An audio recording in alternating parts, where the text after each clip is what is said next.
नमस्कार।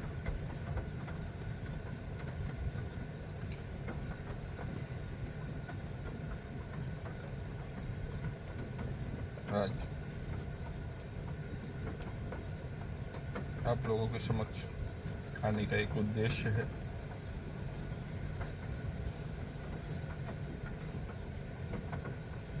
हमारे हिंदू मंदिरों पे, हमारे हिंदू आस्था केंद्रों पे जो ये आत्मघात हुआ है, प्रसाद में विधर्मियों ने विधर्मिता फैलाई है,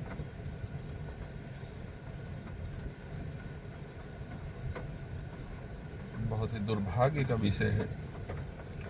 इस विषय पर चर्चा करने का मन किया, आज आप सबके समक्ष आया हूँ। आखिर ऐसा हमारे सनातन धर्म के साथ ही क्यों होता है? कभी आपने इस पर विचार किया?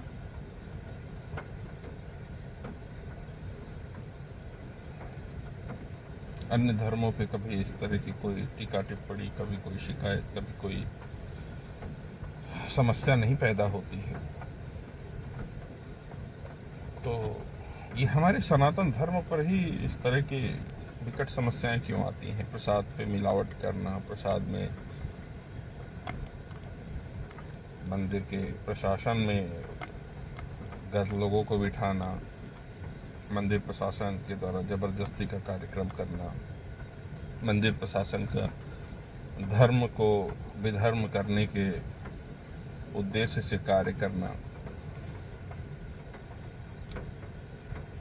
ये बड़ा ही दुखद मामला है और इस पर चर्चा करना बहुत ही जरूरी है, आवश्यक है, और हम सबकी जिम्मेदारी है कि हम सब इस पर चर्चा करें, इस पर बात करें, इस पर बात करके इस समस्या का निदान निकाला जाए। सरकारों को भी इस पर विशेष ध्यान देने की आवश्यकता है।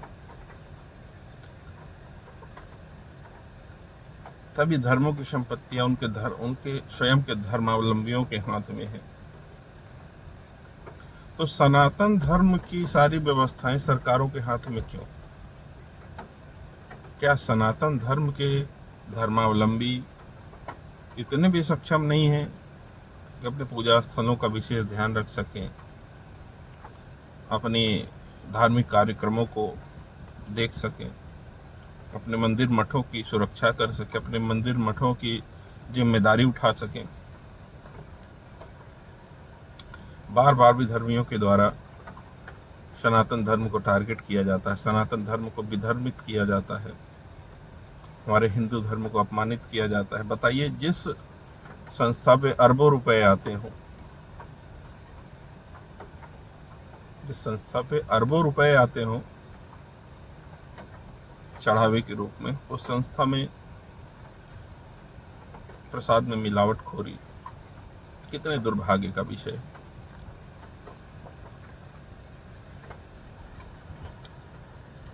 अगर संस्था अपने स्वयं के गौशालाएं खोले, स्वयं की गौशालाएं खोल करके उससे दुग्ध उत्पादन करके उससे घी तैयार किया जाए, तो इतना बड़ा बजट है उस संस्था का कि अपार घी की व्यवस्था हो सकती है। प्रसाद से भी अत्यधिक हो जाएगा अगर व्यवस्था की जाए, गौशालाएं खोली जाए, शुद्ध देसी घी की, शुद्ध गाय का देसी घी उत्पादित किया जाए उस संस्था के द्वारा।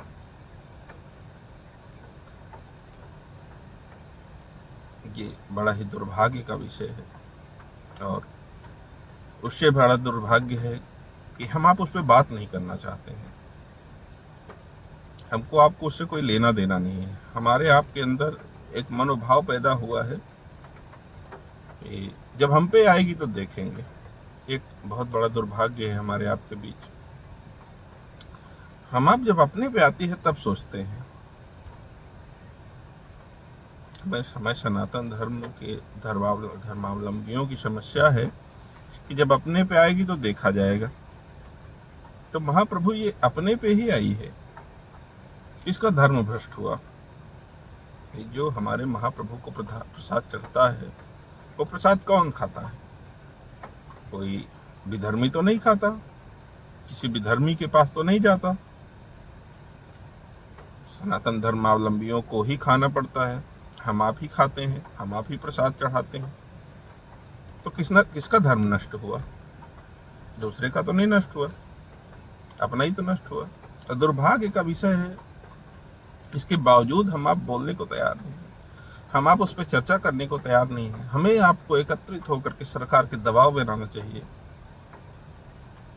और जैसे अन्य धर्मों के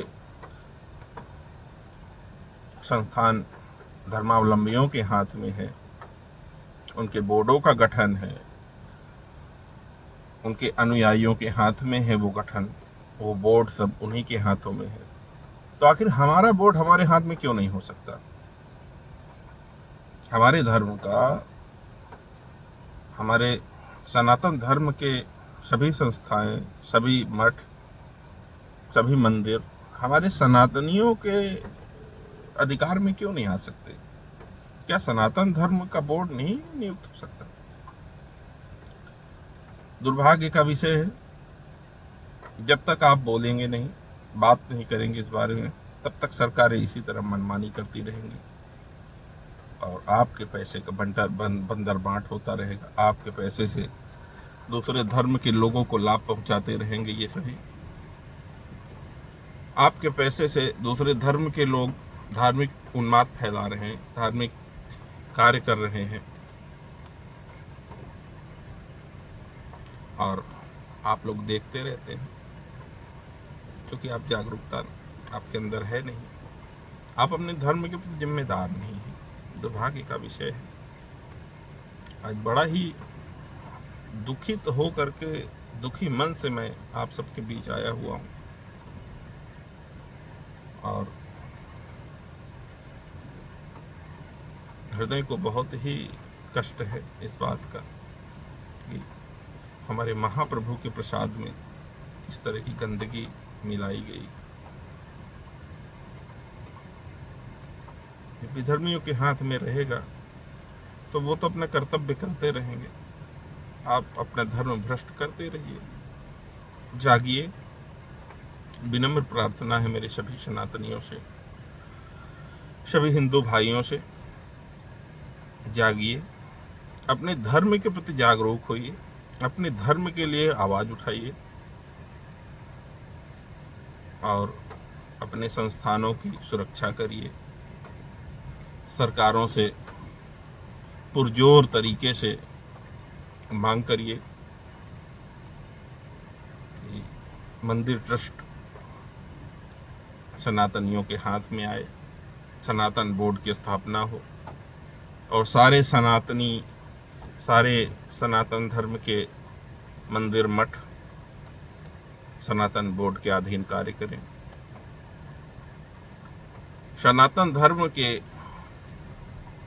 धन को सनातनियों के उपयोग में ही खर्च किया जाए, विधर्मियों के उपयोग में न खर्च किया जाए। मेरा आग्रह है आप सभी से, एकत्रित होइए, इस मुहिम को आगे बढ़ाइए और जाग जाइए। जागने की आवश्यकता है, जागेंगे तभी कुछ हो सकता है। और हमारे ये मठाधीश, हमारे शंकराचार्य जी कोई भी इस मुद्दे पर बोलने को तैयार नहीं है। आखिर आपको शंकराचार्य पद की प्रतिष्ठा तो बचानी ही पड़ेगी। आप शंकराचार्य बने बैठे हुए हैं, शंकराचार्य पद की प्रतिष्ठा को बचाने के लिए आगे आए। मेरे सभी कथावाचक, क्या केवल धन कमाने के लिए आप कथा वाचन करते हैं? जब आपके प्रभु ही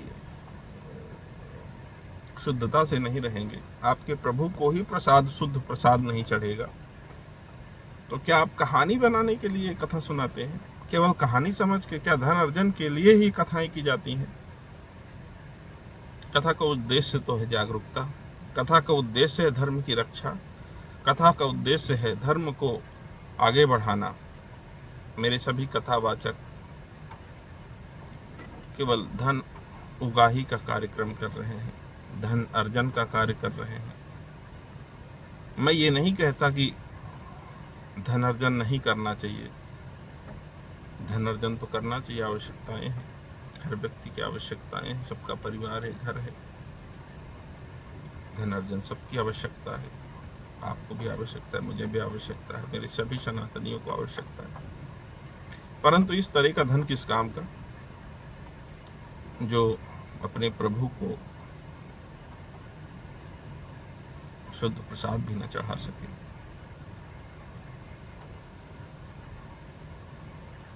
प्रसाद की मिलावटखोरी बहुत ही निंदनीय कार्य है।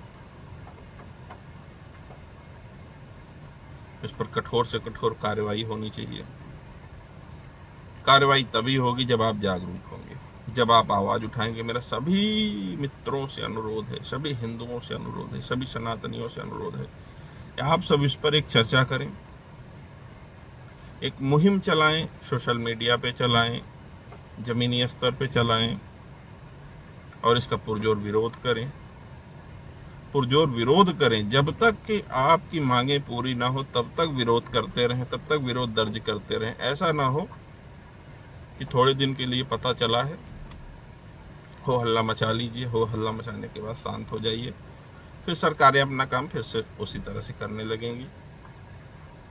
सरकारों की मानसिकता बन गई है कि हिंदुओं को आप किसी प्रकार से उपयोग कर सकते हैं। ये हिंदू कौम, ये हिंदू धर्म थोड़े दिन हो हल्ला करेगा फिर शांत हो जाएगा। उनकी मानसिकता हो गई है, क्योंकि आप उसी तरह का काम कर रहे हैं। आप थोड़े दिन हो हल्ला मचाते हैं, फिर आप मुद्दे को भूल जाते हैं, दूसरा मुद्दा आ जाता है, आप अपने खाने कमाने में व्यस्त हो जाते हैं। केवल खाने कमाने से ही सब कुछ जीवन नहीं चलता है।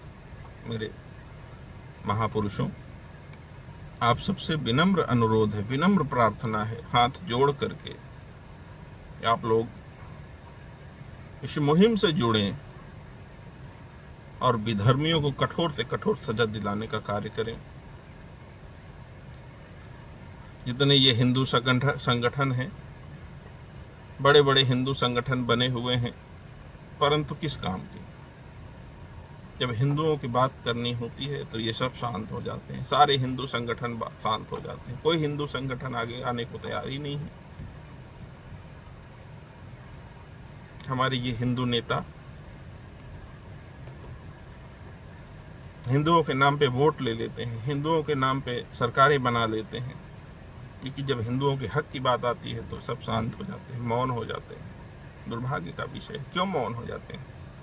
इसका कारण है वो जानते हैं कि आप विरोध नहीं करोगे, आप बहुत शांति प्रिय हो। ऐसी शांति प्रियता किस काम की जो अपने को ही खा जाए। ये आपकी शांति प्रियता, आपका मौन आपको नष्ट कर देगा, आपको ही खत्म करेगा।